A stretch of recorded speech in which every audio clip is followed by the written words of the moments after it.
Arabian Nights,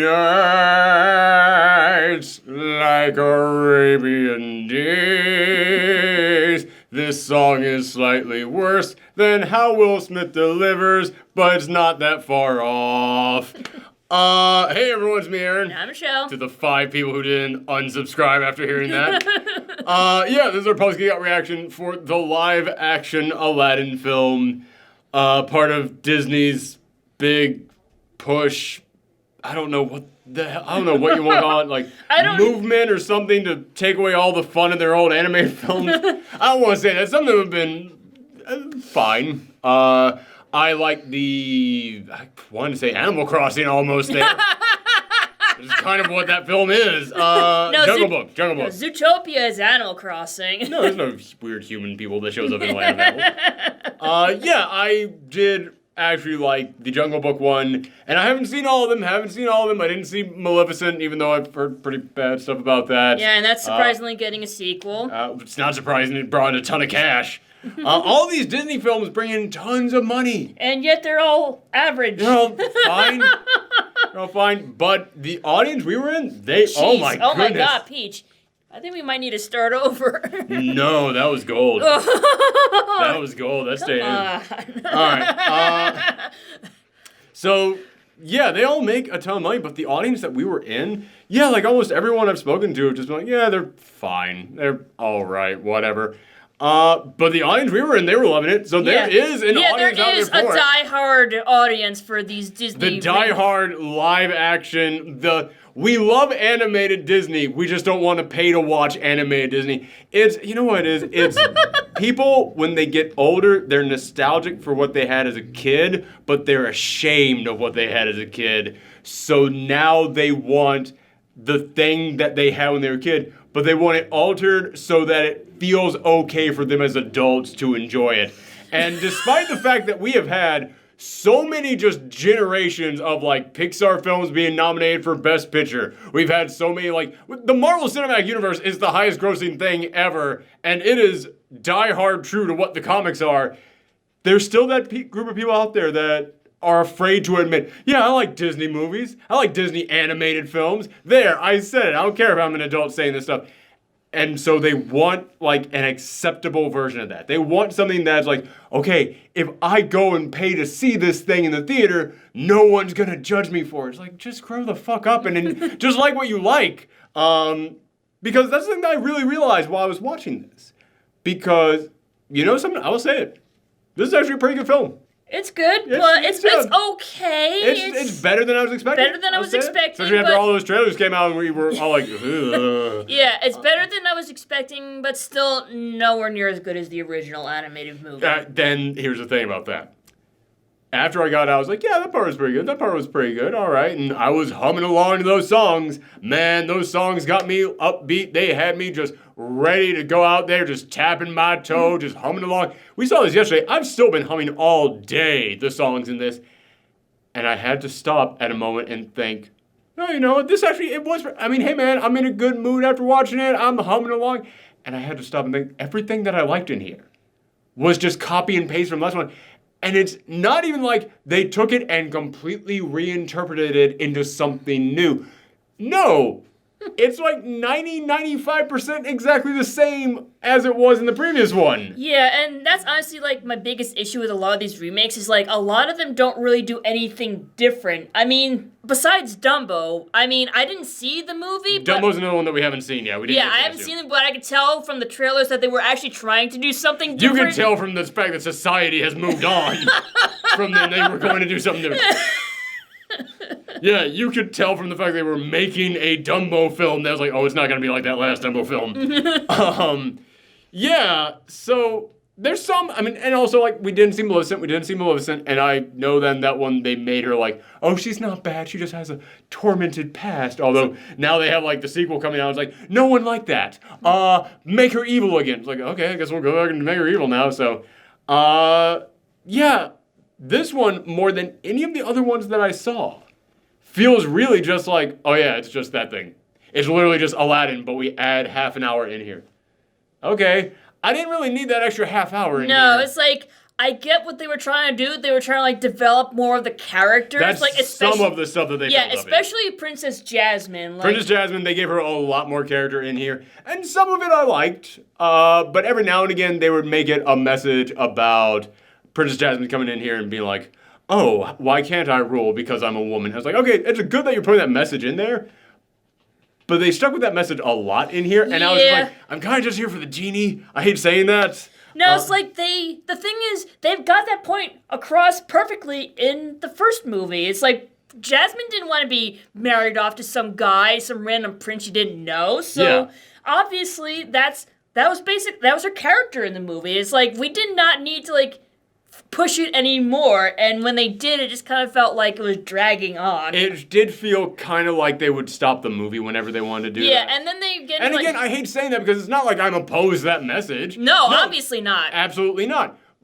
But again, it always kind of felt like they just stopped the film whenever they wanted to make that message, and it's like, that really points out to me you're adding stuff into the previous one, because whenever they just basically followed the previous film, just step for step for step for step, it had a pretty good flow to it.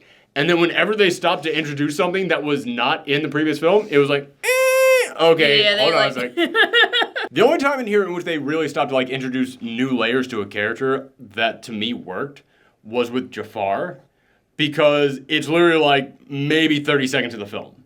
Like it is a quick thing, does not interrupt the flow, and basically what depth they give him in here is that before he became a sorcerer, he was a thief just like Aladdin. And they do like a quick thing where they show up that he's got like thieving skills like Aladdin to kind of like show, yeah, you and I were not so different.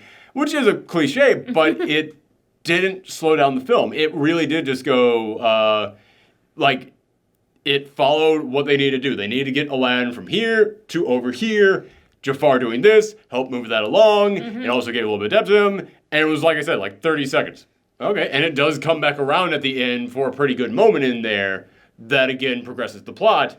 Whereas a lot of the other times which they try to give, like, depth in here, like, for example, with the Sultan, he's not jokey like he was in the original one. They wanted to go serious in real world with him. So there's all this stuff about them maybe going to war with their ally nations, and I was always like, I don't care about any of that stuff. Kids don't care about that stuff. Which, again, is like, this isn't made, I won't say this isn't made for kids, but I feel like the target audience for this is the people who watched Aladdin when they were kids, and they're like, well, I really like that, and I'd like to have it again, but can you make it like a more serious version so that way I feel good about myself for going and paying money to see this in theaters? Like, I can make the excuse that I'm allowing myself to go and see this thing now because like, oh, but it's not as kiddie as it was before. Like, that's kind of the feeling that I get. And anytime that they brought up like oh yes, the warring nations of this, and oh, we have enemies at the gate with this, it's like, nobody gives a, that's not the point of this movie in any way. Like, they bring that up towards the end almost as like a threat of like,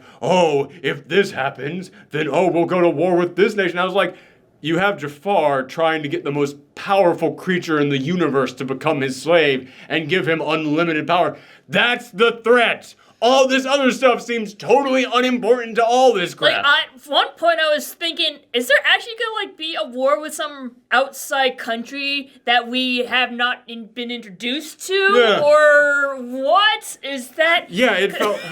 Because it doesn't really come back around that much, except, like, towards the end. Listen, man, you've all seen Aladdin at this point, and it follows the exact same story. So you know at the end of this, Jafar, he gets the lamp, and he becomes the Sultan with his first wish, which... Man, here's one of the problems with making something more realistic and trying to take some of the magic out of it. At the end of this, when he uses his first wish to become the Sultan, you know, in the Disney film, he says that, and like, okay, I don't know, like, any of the real, like, depth or anything to this, so I just assume, bam, it happened, and now he's in charge. Cool, I don't ask any questions. But he does it here, and he says, make me the Sultan, and then he's just got a fancy robe on. Aha, now I'm the Sultan, and you must obey your Sultan. Yes, my liege, I must swear allegiance to you. Like, no, you fucking don't. No one voted him in. You saw a genie just give him a nice pair of clothes. Like when you see, like, the guards who had sworn allegiance to the Sultan, now in this live-action one, being told, well, you must obey me because this genie just made me the Sultan. That isn't... Well, I'm now looking at this in the more real-world context that you've tried to create into this, and no, I don't buy any of that. I look at this and like, you just got a nice pair of clothes on, like... And Jasmine is totally on board with you with that. Yeah.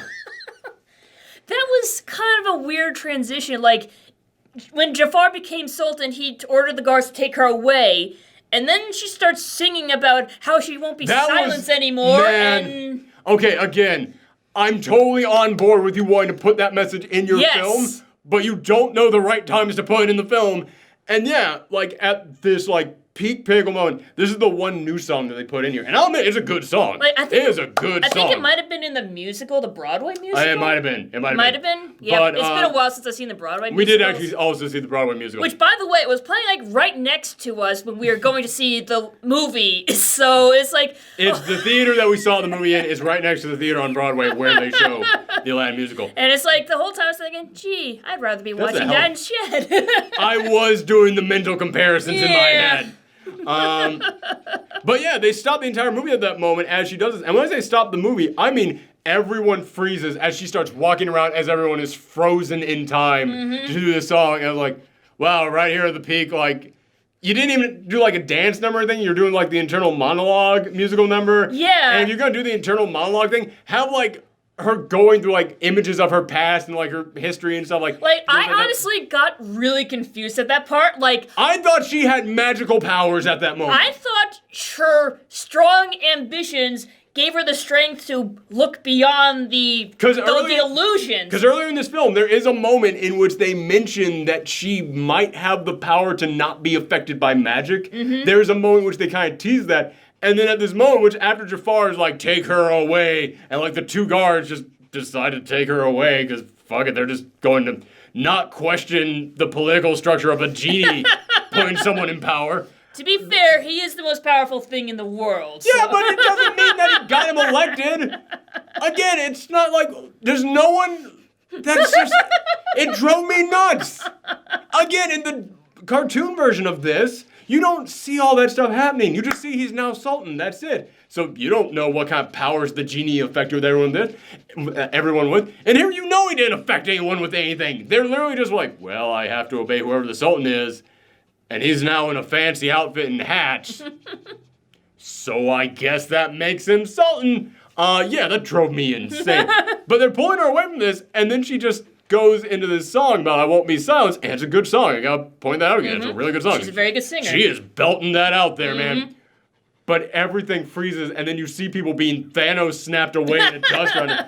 And I was like, does she have like the mental willpower to break the genie's magic? Is that I thought that was what was going on. Yeah, it's just such a weird, like, it's so weird how they implement that. Yeah, and then when she stopped singing, everything she's back outside and she's with the guards. Yes, and she like turns around and is like, I thought you were a kind and good. She's talking to the guards. Yeah, guards like, yes, you swore allegiance to my father, not to whoever the Sultan is, and blah blah blah blah blah. And he's like, yes, you're right. I will disobey Jafar. And I was like, that's all it took. Wow, that turn took no time in there. Yeah, so that's the most spoilery we'll get on here because it's the one thing in here that's not in the original Disney version.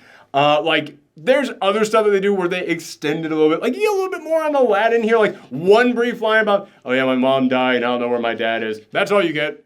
Which, I mean, if you follow the Disney afternoon universe there, then you know that is kind of what happened to his father in there, but whatever. And, like, Jasmine mentions, oh, my mother died, and, like... Yeah, that stuff I like. Whenever you got into, like, Jasmine's mom. You never really, like, talked about that much with the original one. Like, I think it's briefly mentioned in there, but here you get a little bit more of that. You get more on, like, Jasmine's mom's home country and how they're allies. And, yeah, and it's I'm liking this stuff. Oh, like, she died, and because of that, the Sultan's been afraid of, like, letting her out of the palace because he was worried something would happen to her, too. It's like, oh, that makes a lot of sense. And also, like, you know, again, I didn't like any of the, like, oh, well, we have to worry about this neighboring country and this neighboring country. Yeah, me neither. But there's a moment in there in which they're talking about how Jafar wants them to go to war with the country, and it's the country that Jasmine's mom came from. And it's like, okay, that adds some, like, more depth to this, and, like, Jasmine's opinions on, like, how she should be running everything. It's like, okay, that part works in there. That's good. But, again, so many of the other things that they decided to add in here, it just really felt like padding. And, like, a lot of the stuff, like, from the original, like, animated Aladdin, a lot of it was, like, kind of panned over, honestly. Really? Like, well, the I don't opening. have as much memory. Okay, yes. Yeah, like the very All right. opening. When this movie begins, okay, again, this one isn't a spoiler. Again, I don't know how you can spoil this thing, but this is literally the first scene in the movie. It's literally the first scene. The first scene in the movie is Will Smith in human form on a boat with his children, and I was worried there. I was like, are you going to give an origin story to the genie? Don't give an origin story to the genie. No, don't do this. That's not what they're doing. He just goes, Father, tell us a story and sing this time. No, I won't sing this time. I've had a long day. Come along to the... And he starts singing. Yeah. And it's so bad. It's amazing to me that Will Smith is a professional musician, and yet he can't sing. He Kind raps. He raps. He's a rapper, so... Yeah. And there's a lot of rappers out there who can sing, and it translates well. He's not really one of them, but he can sing about half the time. And it's weird to me. Like, it's almost like Will Smith always needed to get warmed up. Because whenever he started a song, it was always like, oh, no. But then, like, halfway through, be like, oh, okay, this is, all right, I'm with you on this, I'm with you. Okay, this isn't that bad. Okay. Like, I know a lot of people looked at the Prince Ali song. They put out, like, the first minute and a half of that song on YouTube. And it's a 3-minute song in here. The first minute and a half is not good. And I saw a lot of people going, this is not good, gives me no faith in this. And yeah, the first minute and a half is not good. The second half of that song, which they did not put out there for the public to see, that's actually pretty good. That actually is pretty good. He gets warmed up by then. He's actually singing along to it. He actually sounds good then. And also, the second half of that song is when they actually split off from the regular song and kind of do their own thing with it. And that's actually fun. I actually point at that and go, yes, if you're going to remake this, don't just do the exact same thing. Do your own spin on. And the second half of the Prince Ali song in here, it actually is kind of their own thing. And I liked it in here. But when he starts off with the Arabian Nights song, I thought back to the original film. And what an amazing opening that is. And this one, it's literally just him, like, walking around his children just singing. And you didn't see my face during this, but I turned to you to see if you had the same look on your face. You did not, but I literally went... Like, it was so insane to me. I was like, you have one of the best openings of any Disney animated film ever. And now you've got a guy who can't really sing it, and you're taking all the magic out of it. Like, it's literally just him on a boat walking around his kids singing this really bad rendition of it. But then they do cut to the city, and they've got this, like, one long tracking shot going through the city, showing all the different players we're going to see throughout the movie. It's like, okay, that's not bad. That's not bad. But yeah, this movie opens and gave me no faith in it. But it was all up from there. It did all go up from there. I did actually enjoy our dog is down there and she wants our attention, by the way. Being a big whiny baby, Peach. Big baby. Yeah, after that, well, it's not all up from there because... It's just... Man, again, I hate saying this because I'm just going to repeat the same point. There is good stuff in here. But I can't help but go, yeah, but it was all better in the animated one. Yeah, like the thing about having a realistic genie is that you can't really do a lot of the things he was able to do in the cartoon. But I will say... Without it being horrifying. I will say... I think they did the best they possibly could have done with the live-action genie. Yes. Here's the thing. I don't want to make it seem like I'm just bad-mouthing this. I'm just saying the original is better in pretty much every way. But they did about as good as they could have done, because I would say that Robin Williams' rendition of the genie in Aladdin is maybe one of the best animated characters ever. Yes. Like, he's one of the top 10 best characters in any animated film. He's amazing, and trying to take that on and trying to redo that is madness. It is. But I think they did as good as they possibly could have done, and I gotta give them props for even getting in the ballpark on that one. Because, yeah, Will Smith, he's honestly not bad as the genie in here, I thought. I think that he did as good as he possibly could have done in here. And the animation and all the, like, him, like, yeah, we all know that's not his body. And his head is not moving at the same speed as that. I know a lot of people have had problems with that because it feels like his head is just, like, going all over the place. that to me made him seem actually more otherworldly, which is what he's supposed to feel like. Fair enough. So it didn't bother me that much, but I still have eyes. I saw what everyone's talking about in there. If you got a problem with that, I understand. But all the different stuff of him like transforming into different things, zipping back and forth and stuff, it wasn't too much. It wasn't too much like we're just trying to redo what Robin Williams did. But at the same time, they were trying to capture that energy while making their own thing. And I was like, you know what? It's not bad. It's actually... They tried. I thought they did, again, they did as best as they possibly could have done with that. Yeah, and I gotta give them credit on that. Yeah, but once again, it just kind of proves my point that there is no need for live action when the animation is done so much better. And I think the best example of that is the Never Had a Friend Like Me song. Oh, yeah. Yeah. I think that's the best song in this entire movie. I think, and not just for like how it's sung, I mean, like they're going all over the place with that. The effects they're using on that are amazing. It's exactly what you would want to see from this. And I thought it looked great. I love that entire number in here.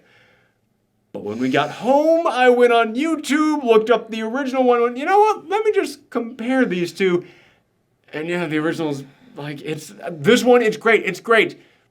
But the original is still just slightly better because they're just doing more with it. They're going even further you with could it. do so much more with animation. And they do as much as they could have in this with that number.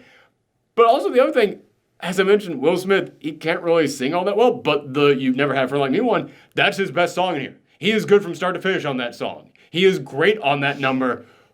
But I went back and I listened to Robin Williams on it. Robin Williams, who isn't even a musician. And Robin Williams was putting character into that. Oh, yeah. Because, like, the best example I can think of is, I can't remember it. It's I'm in the mood to help you, dude. You've never had a friend like me. The way that Will Smith delivers it is, I'm in the mood to help you, dude. You've never had a friend like me. I went back and listened to the Robin Williams one. I'm in the mood to help you, dude. Yeah. And yeah, he's putting in, like, characters with everything. And there's so many other moments in there during that song where Will Smith changes his voice to be something different. And that just showed the character of the genie in there. It just showed, it matched the animation in there. Yeah, like, the thing is, like, Robin Williams can, like, he can improvise, he can, like, do different voices, so he can easily just, like, do this, and this nonstop. But Will Smith can't really do that. Will Smith tries. Will Smith is charismatic. Oh, yeah, He is a charismatic dude. And honestly, if you're going to get anybody in Hollywood to be the genie in this, hey, man, he's a fine choice for it, but... Yeah, man, I know people out there are going to be like, why do you have to keep comparing this to the original? Why can't you judge it on your own? Because it's 90% the same. And you kind of have to. I'm sorry. Yeah, it's rough, man. It is rough looking at this thing as its own thing. When, like I said, everything that I liked in here, it's just the stuff they lifted up almost directly and put into this one. And I do have to ask myself, which is better? Yeah, like, okay, let's move away from the genie. How did you feel about, like, the other characters in this movie? Aladdin, whenever he's kind of like acting with Abu, whenever he's acting with Jafar, I thought he was a little bit flat. But when he acted with the genie and when he acted with Jasmine, I thought he was actually great. He's got great chemistry with those characters, and if he needs to have chemistry with anyone, it's with that. Jasmine, I thought she was just fine. I thought she was perfectly all right in here. She can sing like crazy, so good on that. They introduce I don't know what they're called, Queen's Hand or whatever they're called. Like an assistant or something like that? Okay, something like that, yeah. She, personal, like, maid or whatever you want to call her. And that's like her one friend. And you want to talk about how we are just not the target audience for this? Every line out of that character's mouth is supposed to be comedic relief. I cringed at almost every single line she had. That's the thing, like, a lot of the, like, comedy that was not from the original movie was very cringy to me. It was. And she's, like, the majority of the comedy that is not from the original in here. But, like, there was, like, the scene where, like, Aladdin was, like, presenting all these gifts to Jasmine. Yeah, okay, that scene. And that was where I was just, like, sinking in my seat. That was like, oh, God, You are watching a man die on camera.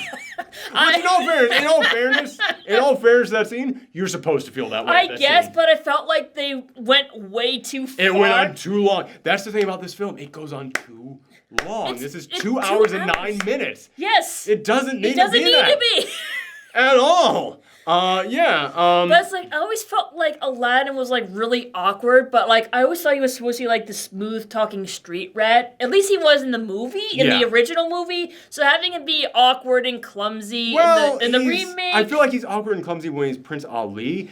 And again, I haven't seen him forever, but my memory is when he is Prince Ali, he is like tripping over himself. Well, like he's trying to cover up his lie, so that's why he trips over himself. Fair but like enough. with this one, is like I don't know what to do. He no longer knows how to talk to people. Yeah. And it's a little bit exaggerated. And it's there because they have to stretch stuff out. Yeah. But it's like he didn't even know what to do with the genie, even after he's saying, never had a friend like me. So. Well, I think he was trying to trick him. But they didn't want to have him do just line for line the same trick they used in the last one. So they had to come up with a new thing for him to say.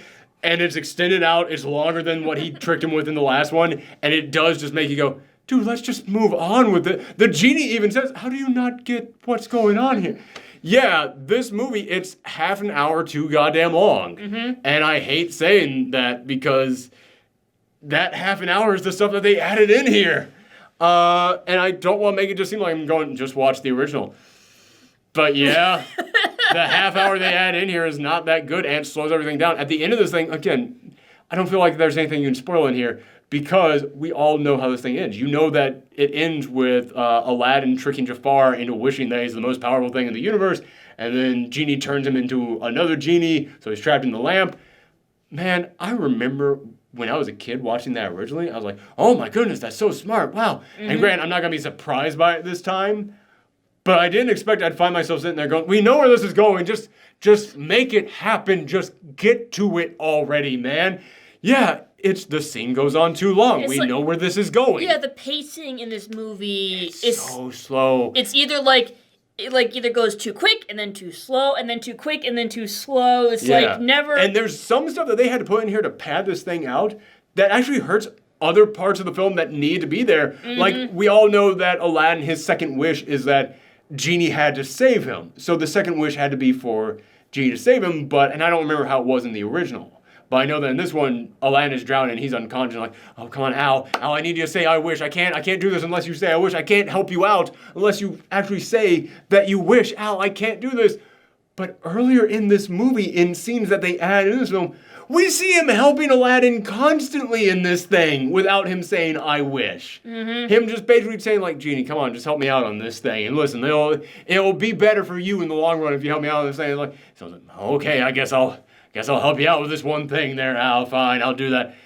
But then at this moment, which is a pinnacle moment, because it's the second wish that he needs to use, he has to do it. He has to say, I wish, so he can help him. But previously, he didn't have to. It's...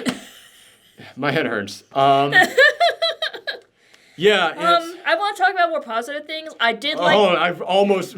Before we get to the positive, there's one thing that I did not finish saying. Yeah, the assistant to Jasmine, I kept finding her jokes just so bad in here. But our audience laughed hysterically at all of them. Yes. So you want to talk about us not being the target audience for this? I will gladly say I have definitive proof we're not the target audience for this thing, because that was the target audience and they loved it. So cool. But positives, yes. Yes, I did enjoy the set designs and the costumes. I thought costumes are great in here. Yes, but I kept thinking about the Aladdin on Broadway, and it's like they also have really nice set designs and costumes. I kept thinking about the Aladdin on Broadway because there are so many line deliveries in here. Like, they're turning to face the audience. Yeah. To face the crowd. There's so many sets in here that look like nice sets, but they look like there's no fourth wall on that. Mm-hmm. They look like a stage set. And I kind of, like, one defense that I'll say about this is that the Aladdin on Broadway is pretty darn good, but not everybody lives in New York and can go and see Aladdin on Broadway. That's fair. This is kind of as close as you're going to get to Aladdin on Broadway. Yeah. So, all right, you know what? Yeah, if you want to see Aladdin on Broadway, but you can't, the live-action movie will probably be your second best It'll get you by. There you go. They'll get you by. Mm-hmm. Peaches sneezed. Bob. So, yeah, I think it looks good. And I gotta say, Guy Ritchie, he has not impressed me with a lot of his previous films. And there's multiple shots in here in which I went, oh, yeah, that's modern day Guy Ritchie. But then there were a lot of pretty good shots in here. And like anything involving special effects, I thought actually were pretty damn good in here. So yeah, there is enjoyable stuff. Oh god, we didn't talk about Jafar though. Oh yeah.